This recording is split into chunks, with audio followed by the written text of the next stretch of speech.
ବାକ୍ୟ କହିବା ନିମନ୍ତେ ମୋତେ ଏହା କରିଥିବା ହେତୁ ଈଶ୍ୱରଙ୍କୁ ଧନ୍ୟବାଦ ଦେବା ସଙ୍ଗେ ସଙ୍ଗେ ବସିଥିବା ପ୍ରତ୍ୟେକଙ୍କୁ ଆମ୍ଭେମାନେ ଆଉ ବାକ୍ୟ ତ ମୁଁ ମାନେ ବାକ୍ୟ କୌଣସି ଜିନିଷ ମୁଁ ଅବଶ୍ୟ କିଛି ଆଜ୍ଞାମାନଙ୍କ ଭଳିଆ କହିପାରିବି ନାହିଁ। ମୋ ଠାରେ ଯାହା କିଛି ମୁଁ କହିବି ଆଉ ସେଇଟା ଆପଣମାନେ ଶୁଣିବେ। ଆଉ ଯଦି ଯାହା ମୋର ଯଦି ଭୁଲ ଭାଲ ହେଲେ ବି ମୋତେ ଆପଣମାନେ ସବୁ କ୍ଷମା କରିବେ। ଆମେ ବାକ୍ୟ ଆଡ଼କୁ ଯିବା ପୂର୍ବରୁ ପଦେ ପ୍ରାର୍ଥନା କରିବା। ଧନ୍ୟବାଦ ସଦା ପ୍ରଭୁ, ତୁମମାନ ଧନ୍ୟବାଦ ଦେଉଛି। ପ୍ରିୟ ପ୍ରଭୁ, ତୁମେ ମୋତେ କେତେ ପ୍ରେମ କଲ, କେତେ ଅନୁଗ୍ରହ କଲ ରାଜା। ତୁମର ସେ ବାକ୍ୟ ନିମନ୍ତେ ପ୍ରଭୁ, ତୁମେ ମୋ ମୁଖରେ କଥାକୁ ପ୍ରଭୁ ଅଜ୍ଞାନୀ, ପ୍ରଭୁ ପାପୀ, ଅଯୋଗ୍ୟ ରାଜା, ତୁମେ ମୋତେ ସେଇ ବାକ୍ୟ କହିବାରେ ତୁମେ ହିଁ ମୋ ମୁଖରେ ତୁମେ କଥା ବାକ୍ୟ ପ୍ରଭୁ ପ୍ରାର୍ଥନା ଶୁଣିବା ଧନ୍ୟବାଦ। ଶୀଘ୍ର ପ୍ରାର୍ଥନା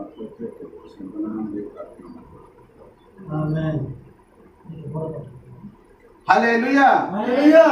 Hallelujah. Hallelujah. Praise the Lord. Praise the Lord. ମାନେ ବାକ୍ୟକୁ ଯିବା ଜହନ୍ନତାର 3:20-21 ଗୋଟେ ପଢ଼ନ୍ତୁ। ପଢ଼ ନା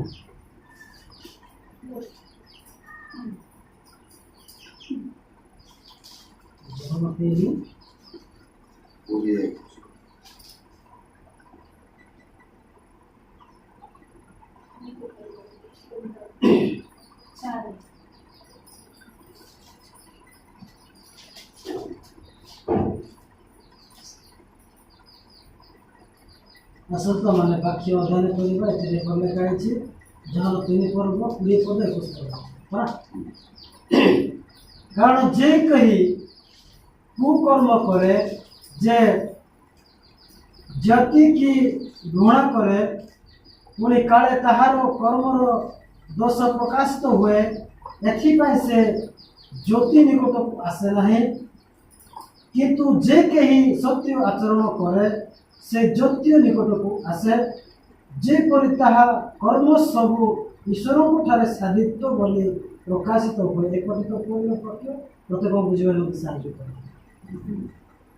Hallelujah. Praise the Lord. ଦେଖ ଏଠାରେ ଲେଖା ଗଲା ଜହନ୍ନତାର 3:20, କାରଣ ଯେ କେହି କୁକର୍ମ କରେ ସେ ଜ୍ୟୋତିକୁ ଘୃଣା କରେ। ଜ୍ୟୋତି ବୋଲେ କ'ଣ? ଆଲୋକ, ଯୋଉଟା କି ଏବେ ବର୍ତ୍ତମାନ ଆମ ଘରେ ଯଦି ଏ ବାରଲାଇଟକୁ ଅଫ୍ କରିଦେବା ତାହେଲେ ଏଟା କ'ଣ ହେଇଯିବ? ଅନ୍ଧାର ହେଇଯିବ, ନୁହଁ ନା?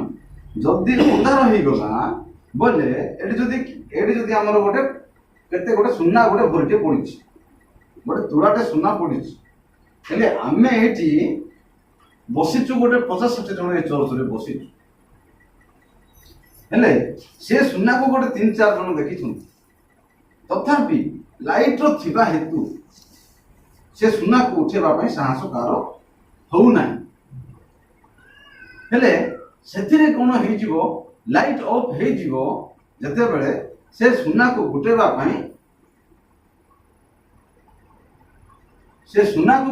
ପାଇଁ ସାହସ ପାଇଯିବ।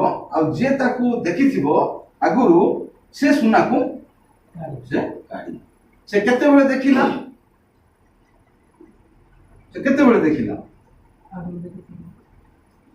ଯେତେବେଳେ ଲାଇଟ୍ ଥିଲା, ଜ୍ୟୋତି ଥିଲା, ଯେତେବେଳେ ସେ ଜିନିଷଟା ଦେଖିଲା। ଯେତେବେଳେ ଜ୍ୟୋତି ଚାଲିଗଲା ସେତେବେଳକୁ ସେଇ ଜିନିଷଟାକୁ ସେ ଉଠେଇବାକୁ ହେଲା। କାରଣ କାହିଁକି? ଜ୍ୟୋତି ଯେତେବେଳେ ଗଲା ଆଉ ଅନେକ ମାନେ ଦେଖିପାରିଲେ ନାହିଁ। ହେଲେ ସେତେବେଳକୁ ଅନ୍ଧକାରରେ କିଏ ଅଛି? ଶୈତାନ ଅଛି। ହେଲେ ସେ ଅନ୍ଧକାରର ଜିନିଷଟାକୁ ସେ ଶୈତାନ ଯେତେବେଳେ ତାକୁ କାବୁ କଲା, ସେ ସୁନା ଭରିଟା ନେଇଗଲା। ଯେତେବେଳେ ଜ୍ୟୋତି ଆସିଲା ସୁନା ଭରିଟା ନାହିଁ, ଅଛି କି ନାହିଁ? ସୁନା ଭରିଟା ପଡୁନି, କିନ୍ତୁ ସେ ବିଶ୍ୱାସୀ ମାନଙ୍କ ମଧ୍ୟରେ ହିଁ ସେ ସୁନାଟା ଅଛି। ବିଶ୍ୱାସୀ ମାନଙ୍କ ମଧ୍ୟରେ ହିଁ ସୁନାଟା ଅଛି। ସେଥିପାଇଁ ଈଶ୍ୱର କହନ୍ତି ପ୍ରତ୍ୟେକ ଜିନିଷରେ ଯେତେବେଳେ ଆମେ ବିଶ୍ୱାସରେ ବଢୁଥାଉ ସେତେବେଳକୁ ଆମକୁ ଯୋଉ ଜିନିଷ କରିବାକୁ ଆମେ କରିବାନି ବୋଲି ମନେ କରୁ ସେ ଜିନିଷ ସାମ୍ନାକୁ ସେ ବାରମ୍ବାର ଆସୁଥାଏ। କାରଣ କାହିଁକି ଶୈତାନ ତାକୁ ବାରମ୍ବାର ତାକୁ ଦଉଥାଏ, ଆରେ ବାବୁ ତୁ ନାଇଁ କରୁଛୁ, ନଉନୁ, ଆରେ ଦେ ନେ, ଟିକେ ପରୀକ୍ଷା କରିଦେ, ଟିକେ ନେଇଯା, ହଁ, ଏଭଳିଆ ଜିନିଷ ସେ ଆସୁଥାଏ। କାରଣ କାହିଁକି ଜ୍ୟୋତି ଠାରୁ ଯେ ଅନ୍ଧକାରକୁ ଟାଣିବାର କର୍ତ୍ତବ୍ୟ ହଉଛି ଶୈତାନଙ୍କର। ଆଉ ଅନ୍ଧକାର ଠାରୁ ମୁକୁଳେଇବା ପାଇଁ ଜ୍ୟୋତି ପାଖକୁ ଯିବା ପାଇଁ ହେଲେ ସେଟା ଈଶ୍ୱରଙ୍କର ଦାୟିତ୍ୱ ନୁହେଁ, ସେଟା ଆମ ମାନଙ୍କର ଦାୟିତ୍ୱ ଯେ ମୁଁ ଜ୍ୟୋତିକୁ ଯିବି। ଜ୍ୟୋତିକୁ ଯଦି ଯିବି ମୁଁ ବୋଲେ ମୁଁ ସେଠୁ ସବୁ କିଛି ଜିନିଷକୁ ମୁଁ ଦେଖିପାରିବି ଯେ ସୁନା ଏତେ ବଡ ଉପହାର ଜିନିଷ ଜ୍ୟୋତି ଥିଲା ବୋଲି ମୁଁ ଦେଖିଥିଲି ବୋଲି ଯେତେବେଳେ ଅନ୍ଧକାର ହେଇଗଲା ସୁନା ଜିନିଷଟା ମୁଁ ଦାୟିତ୍ୱ ବି ଦେବି। ଜ୍ୟୋତି ନଥିଲେ ମୁଁ ଦେଖିନଥାନ୍ତି। ଆଉ ସେଥିପାଇଁ ନିଜ ନିଜର କୁକର୍ମ ଯୋଉମାନେ ରଖନ୍ତି ତାଙ୍କ ବିଷୟରେ ଯଦି କିଛିଟା ପ୍ରଚାର ହେଇଯାଏ ସେମାନେ ତାକୁ ଲୁପ୍ତ କରିବାକୁ ଚେଷ୍ଟା କରନ୍ତି। ପରମେଶ୍ୱର ସେଥିପାଇଁ ଆଦି ପୁସ୍ତକରେ ଲେଖି ଦେଇଛନ୍ତି ଯେ ସେ କଣ ଥିଲେ? ଜଳ ମଧ୍ୟରେ ସେ ବ୍ୟାପ୍ତ ଥିଲେ। ନାଇଁ, ସେ ଜଳ କେମିତି ଅନ୍ଧକାର ଭିତରେ ଥିଲା ବୋଲି ଲେଖାଉଛି, ନାଇଁ ସାର୍? ହେଲେ ଯେ ଅନ୍ଧକାର ଆଉ ଉଜ୍ଜଳ ମାନେ ଈଶ୍ୱରଙ୍କର ପାଖାପାଖି ହିଁ ସେ ଅଛନ୍ତି। ସେଥିପାଇଁ ଅନେକ ଲୋକ ଏ ଯୋଉ ଆମର କି ଏ ଯୋଉ ଶନିବାର ଯୋଉ କହୁଛନ୍ତି ଗୁଡ ଫ୍ରାଇଡେ, ଗୁଡ ନ୍ୟୁଜ ବାଲା, ହଁ, ଗୁଡ ନ୍ୟୁଜ ବାଲା ପ୍ରାୟ ସେମାନେ କହନ୍ତି ଯେ ଶୈତାନ ପ୍ରଭୁ ସେମାନଙ୍କର ଏକଠାରେ ହିଁ ଥିଲେ। ମାନେ ସେମାନେ କିଏ କାହାକୁ ସୃଷ୍ଟି କରିନାହାନ୍ତି, ସେମାନେ ହିଁ ଉତ୍ପନ୍ନ ହେଇଛନ୍ତି। ଶୈତାନ ବି ସୃଷ୍ଟି ହେଇଛି ଆଉ ପ୍ରଭୁ ମଧ୍ୟ ସୃଷ୍ଟି ହେଇଛନ୍ତି। ସେଥିପାଇଁ ତାଙ୍କର ବିଧାନବାଦ ଲାଗିଛି। ସେମାନେ ଏଇଟା ବୁଝନ୍ତି, କାରଣ କାହିଁକି ସେ ଆଦି ପୁସ୍ତକର ବିବରଣ ନେଇକି ସେମାନେ ସେ ଜିନିଷଟାକୁ ପ୍ରାୟ ଲକ୍ଷ୍ୟ କରନ୍ତି ଯେ ଅନ୍ଧକାର ଥିଲା, ସେଇଠାରେ ପରମେଶ୍ୱର ଜଳରେ ଲିପ୍ତ ଥିଲେ। ସେଇ ବିଷୟ ଯୋଉଟା ଲେଖା ଅଛି ସେଇ ବିଷୟକୁ ନେଇକି ସେମାନେ ପ୍ରାୟ ତାଙ୍କେ ପ୍ରଚାର କରନ୍ତି। କିନ୍ତୁ ଆମେ ତାକୁ ଯୋଉ ସମୀକ୍ଷା କରୁଛୁ ତାର ଅନେକ ଜିନିଷ ଲେଖା ଅଛି। ଦେଖ, କାରଣ ଯେ କୁକର୍ମ କରେ ସେ ଜ୍ୟୋତିକୁ ଘୃଣା କରେ, କାଳେ ତାହାର କର୍ମର ଦୋଷ ପ୍ରକାଶିତ ହୁଏ, ଏଥିପାଇଁ ଜ୍ୟୋତି ନିକଟକୁ ଆସେ ନାହିଁ। ଯଦି ଜ୍ୟୋତି ନିକଟକୁ ସେ ଆସିଲା, ଏବେ ଅନ୍ଧାର ଯଦି ଅଛି, ଯୋଉଟା ମୁଁ ଆପଣମାନଙ୍କୁ ଉଦାହରଣ ତା ପୂର୍ବରୁ ଦେଇଥିଲି, ଯୋଉ ସୁନାଟା ଗାୟବ ହେଲା, ଆମେ ତ ଏଠି 50-60 ଲୋକ ଅଛୁ। ଅନ୍ଧାର ଯେତେବେଳେ ହେଇଛି, ଲାଇଟଟା ଯେତେବେଳେ ପଳେଇଛି, ସେ ଚୋରି କରିଥିବା ଲୋକ ତାକୁ କଣ ଭୟ ଲାଗିବ କି? ନାହିଁ, ଭୟ ଲାଗିବ ନାହିଁ। ଯେତେବେଳେ ଜ୍ୟୋତିଟା ଆଉ ଥରେ ଆସିଯିବ ସେ କାହାକୁ ମୁହଁ ଦେଖେଇବାକୁ ତାକୁ ଇଚ୍ଛା କରିବ ନାହିଁ, ଯେ ଯେମିତିକି ସେ ଖସିବାକୁ ଇଚ୍ଛା କରିବ। ଜ୍ୟୋତି ଆସିଲା ନା, ଜ୍ୟୋତି ଆସିଗଲା, ହେଲେ ସିଏ କଣ ତାକୁ ରାସ୍ତା ଘାଟ ସବୁ ଦେଖାଦେଲା, ସେ ଆରାମସେ ସେ ଯାଇପାରିବ। ସେଥିପାଇଁ ଜ୍ୟୋତି ପାଖରୁ ଯଦି ଯାହାର ଯଦି ଈଶ୍ୱରଙ୍କ ଠାରୁ ଜ୍ୟୋତିକୁ ଯଦି ଯେ ଘୃଣା କରେ ସେ ଜ୍ୟୋତିକୁ ସେ ପାଏ ନାହିଁ, ସେ ଉଜ୍ଜଳକୁ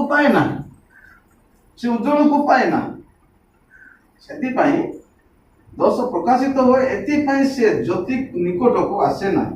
କିନ୍ତୁ ଯେ କେହି ସତ୍ୟ ଆଚରଣ କରେ,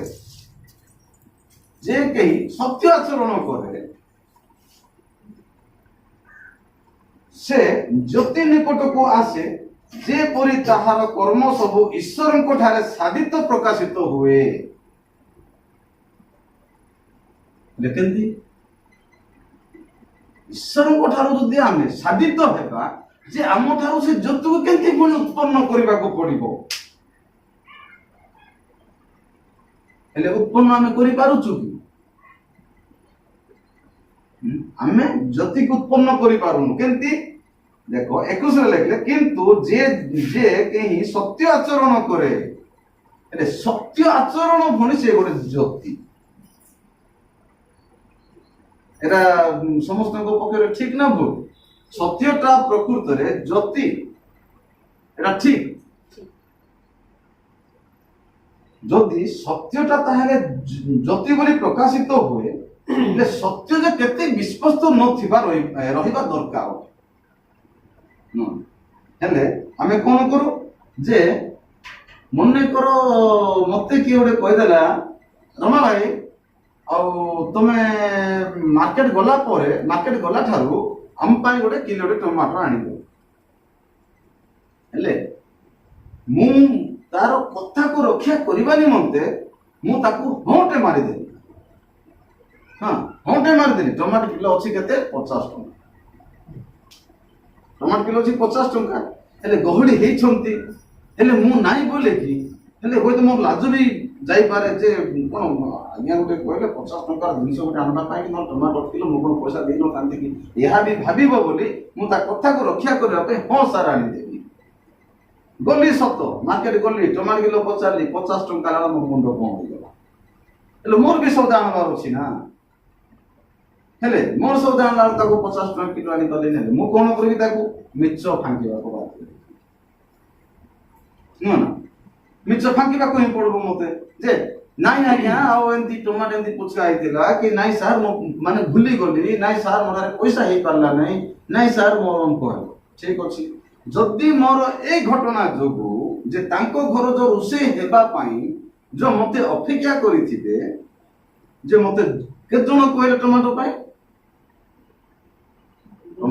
के जण मते कहले जणे कहले आ से ता टमाटो मु जो नै कि जाई थांती ले के जण खाई थांती तांको परिवार लोक खाई अच्छा मो से मिछो कथा पाई तांको घरे जो परिवार लोक ठारे गोटे अशांतिर वातावरण सृष्टि करा सेटा को जो कहला जे मोर सत्यटा नाही माने जोटा कि मोर विश्वस्तटा नाही सेठी ता ठारे जदि विश्वस्त थांता मु ताको नाही सर हमर पैसा धरि ना सेटा उज्जवल माने सत्य घटना मु कहि देली ना सर मोर पैसा नाही आ मु परिवार लोक मु 20 टका धरि छी जदि कहि थांते होय तो से जाई थांता न तो नियम आज्ञा पैसा न आनी दियो बोले से पैसा देकी मते कहि थांता जते बेले मु ताको कहि देली हां सर ठीक अछि आनी देली किंतु न पहुंचे पारलाटा सेटा ठीक हैला एले ता आगुर मते कहबार थिला